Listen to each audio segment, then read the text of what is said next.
সুপ্রিয় দর্শক, আসসালামু আলাইকুম। আবার একটি মজাদার রেসিপিতে সবাইকে স্বাগত। আজ তৈরি করে দেখাবো সবচাইতে মজাদার আর সেরা স্বাদের ফিশ বারবিকিউ রেসিপি। আজকে আমি 1 কেজি ওজনের আস্ত একটা কোরাল ফিশের বারবিকিউ বানিয়ে দেখাবো। কোনো রকম ধোয়া বা কয়লা পোড়ানোর ঝামেলা ছাড়াই সরাসরি গ্যাসের চুলায় খুব সহজেই আজকের বারবিকিউটা তৈরি করছি। এটা খেতে এতটাই মজার যে কোনো নামি দামি রেস্টুরেন্টের স্বাদকেও হার মানাবে। সামান্য কিছু উপকরণ আর মাত্র 4টি সিক্রেট সস ব্যবহার করে যে এত মজাদার স্বাদের বারবিকিউ তৈরি করা যায় তা না বানিয়ে খেলে বুঝতেই পারবেন না। একবার বানিয়ে খেলে বারবারই খেতে ইচ্ছা করবে, এতটাই সুস্বাদু এই বারবিকিউ রেসিপিটা। ফিশ বারবিকিউ এর জন্য শুধু যে কোরাল মাছই ব্যবহার করতে হবে এমনটা নাই। আপনারা চাইলে যে কোনো বড় সাইজের মাছ, রুই, কাতল, ইলিশ বা রূপচাঁদা অথবা তেলাপিয়া দিয়েও এই মাছের বারবিকিউটা বানাতে পারেন।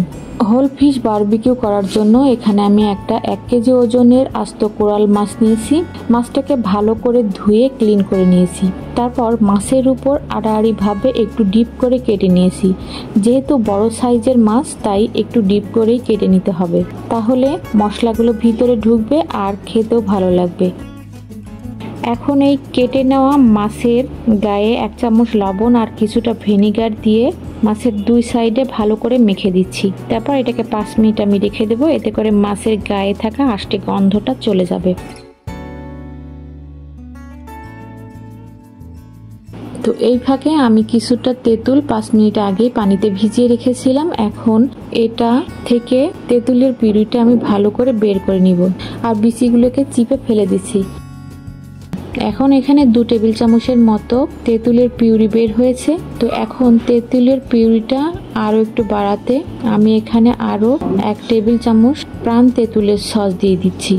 আর এই সসটা দেওয়ার কারণে কিন্তু এক্সট্রা একটা ফ্লেভার যোগ হবে, যেটা বারবিকিউয়ের টেস্টটা আরও বাড়িয়ে দেবে।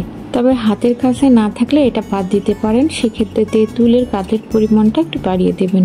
5 মিনিট পর আমি মাছটা আবারও একটু ভালো করে ধুয়ে ক্লিন করে নিয়েছি। এখন মাছের গায়ে তেঁতুলের পিউরিটা ভালো করে মেখে নিব। আঙুলের সাহায্যে মাছের কাটা অংশের ভিতরেও খুব ভালোভাবে তেঁতুলের পিউরিটা লাগিয়ে দিতে হবে। পেট, মাথা ও কাটা সাইডের দুপাশেই খুব ভালো করে তেঁতুলের পিউরিটা লাগিয়ে দিতে হবে।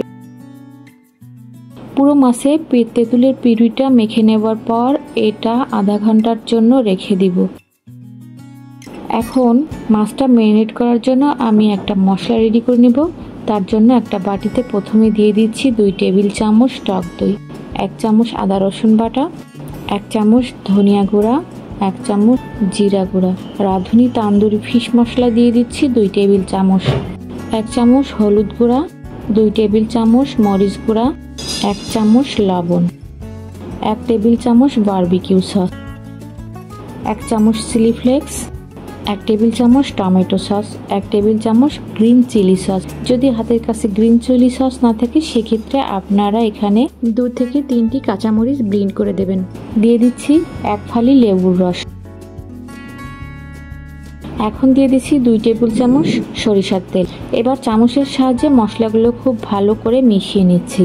এখানে আমি যে ড্রাই মশলা ব্যবহার করেছি সেগুলোর সবকিছুই কিন্তু রাঁধুনি রেডি মিক্স মশলা। আর যে barbecue sauce, tomato sauce, green chilli sauce ও তেঁতুলের সস অ্যাড করেছি সেগুলো প্রাণের সস। ফিশ বারবিকিউ এর শ্রেষ্ঠ স্বাদ পেতে আমি যে ইনগ্রিডিয়েন্টসগুলো ইউজ করেছি চেষ্টা করবেন প্রত্যেকটা ইনগ্রিডিয়েন্টসই ব্যবহার করতে, আর যে কোয়ান্টিটি বা পরিমাণটা দেখালাম সেগুলো হুবহু ফলো করতে। আর এই মশলার মধ্যে কোনো প্রকার পানি কিন্তু ইউজ করা যাবে না, কোনো রকম পানি ছাড়াই মশলাগুলো ভালো করে মেশাতে হবে। তো এটা আমার মেশানো হয়ে গেছে। আধা ঘন্টা পর তেঁতুলের পিউরি মেশানো মাছের গায়ে খুব ভালোভাবে তৈরি করে রাখা মশলাটা মেখে নিতে হবে। মাছটাতে এমনভাবে মাখিয়ে নিতে হবে যাতে মাছের কোনো অংশ ফাঁকা না থাকে। মাছের কাটা অংশের ভিতরে আঙুলের সাহায্যে মশলাগুলো মাখিয়ে দিতে হবে। একইভাবে মাছের 2 পিঠেই পেটের কাটা সাইড ও মাথার ফাঁকা অংশে খুব ভালো করে মশলা ঢুকিয়ে পুরো মাছটা মশলা দিয়ে মেখে কোট করে নিতে হবে। খুব ভালো করে মশলা মাখানো হয়ে গেলে এটাকে এখন আমি ফ্রিজে রেখে দেব 3 ঘন্টার জন্য। আর এই 3 ঘন্টার মধ্যে মাছটা কিন্তু ভালোভাবে ম্যারিনেট হয়ে যাবে।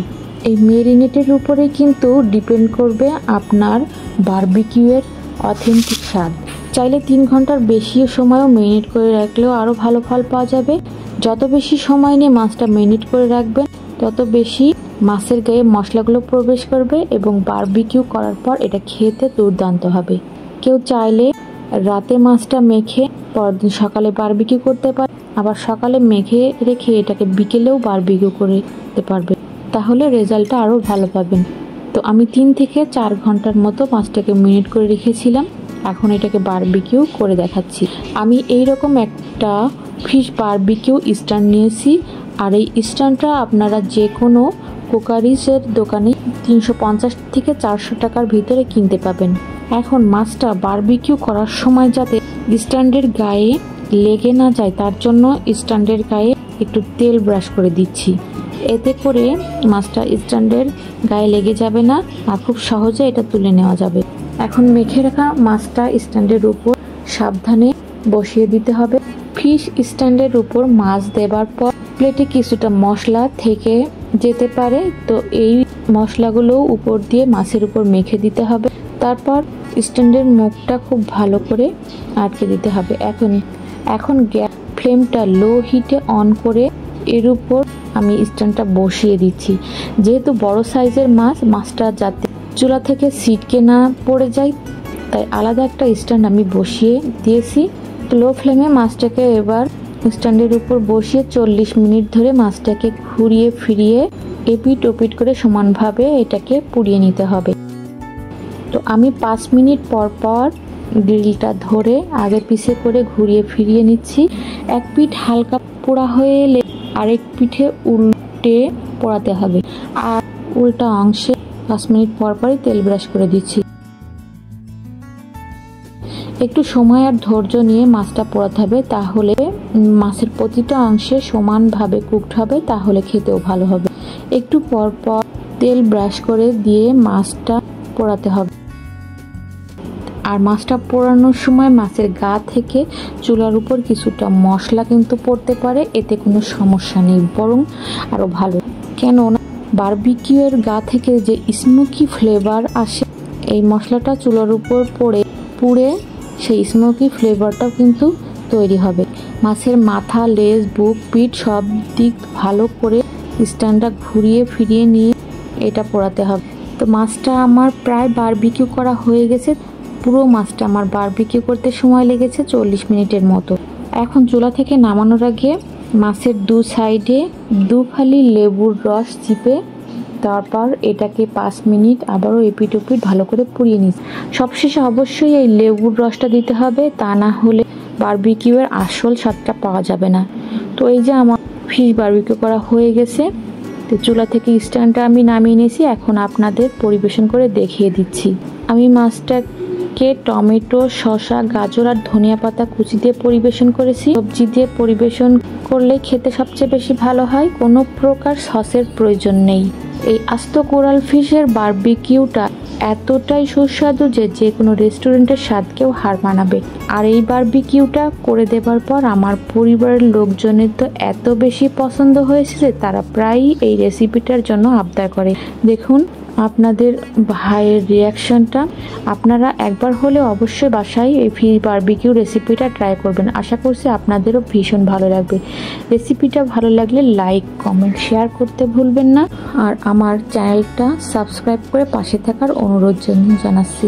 সবাই ভালো থাকবেন, সবার সুস্থতা কামনায় আজকের মতো আল্লাহ হাফিজ।